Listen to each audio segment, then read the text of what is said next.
In this lecture, we'll be taking a quick look at the emergence and evolution of the Mauryan Empire in the Indian subcontinent. The Mauryan Empire was founded by Chandragupta Maurya. The initial expansion of the Mauryan Empire was aided by the decline of the Macedonian Empire after the death of Alexander the Great, who we talked about in week 3. It was one of the world's biggest empires at the time, and the Mauryan Empire was the largest ever in the Indian subcontinent. At its greatest extent, the empire pushed north to the Himalayas and to the east into what is now present-day Burma. To the west, the Mauryan Empire included what is modern-day Pakistan, plus parts of modern-day Iran and Afghanistan. The Mauryans built a very advanced system of roads that linked India in a way it never had been before.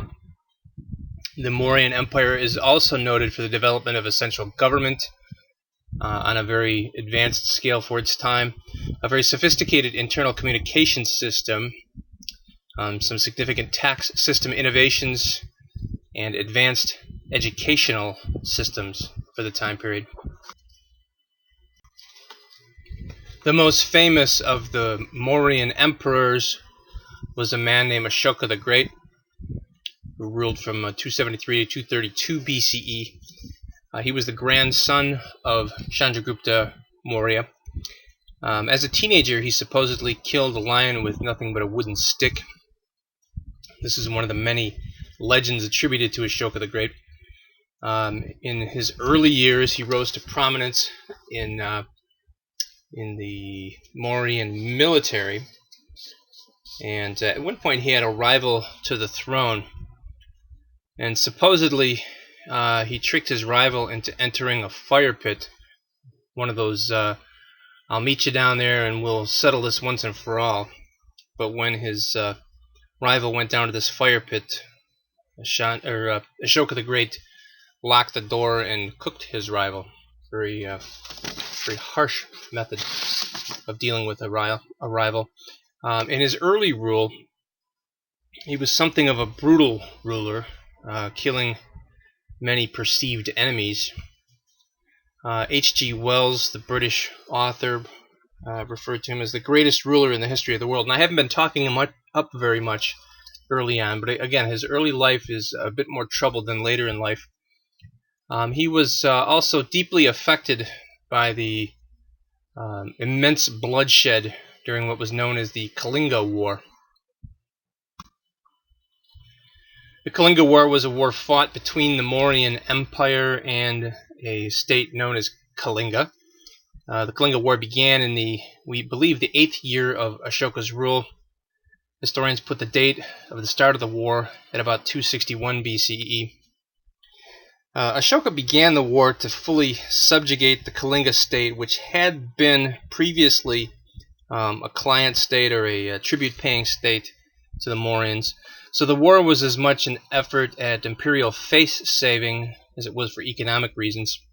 Probably the bloodiest conflict in the history of the Indian subcontinent. Of Kalingans, maybe 150 to 200,000 Kalingans killed, perhaps as many as 100,000 civilians killed during this war. Estimates vary on the number of troops killed from Ashoka's forces. Historians place the number between 50 and 100,000 usually. But supposedly the river Daya, which was near the battle scene, turned red from all the blood that was spilled, and this war deeply affected Ashoka and led to what would become known as his edicts, which are on the next slide. Here's a map that shows you the location of historical Kalinga, and the region still contains the same name today.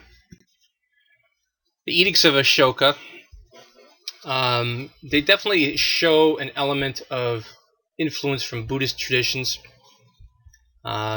And it's clear that Ashoka was quite familiar with this religious and philosophical viewpoint.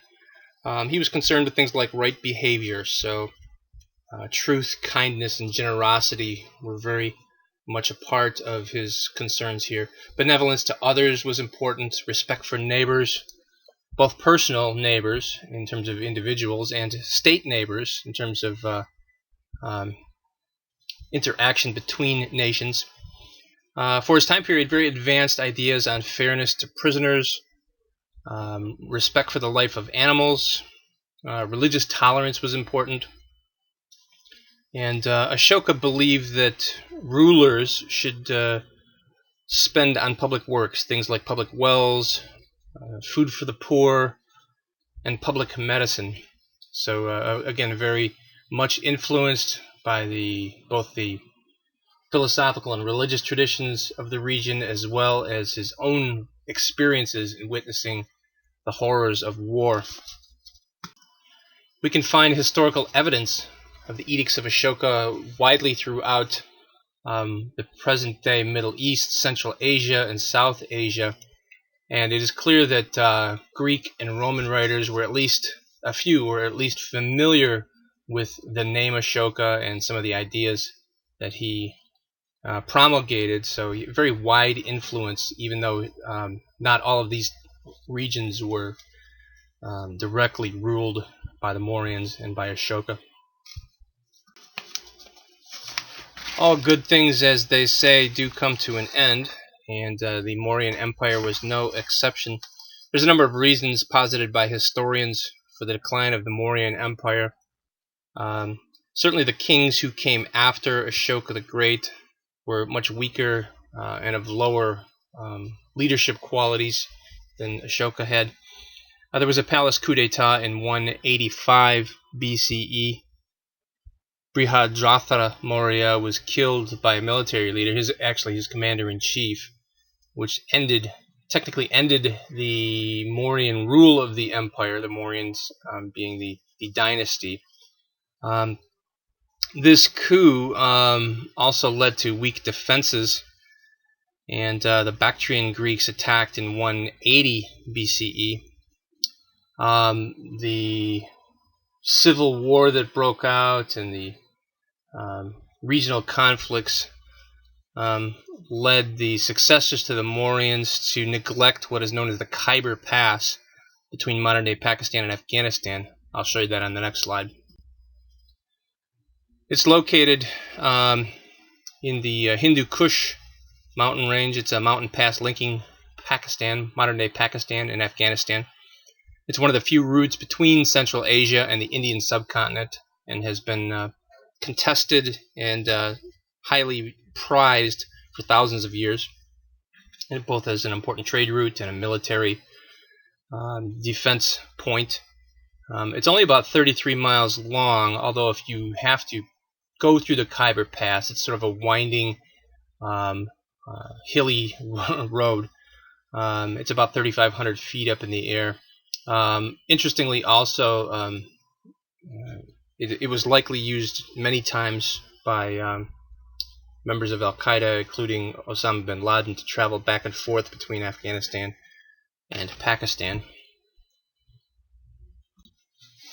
And this image, which was taken during the U.S. occupation of Afghanistan in about 2003, shows the Khyber Pass, and you can get a good visual idea of how the mountains intersect here, and there's a narrow passageway through.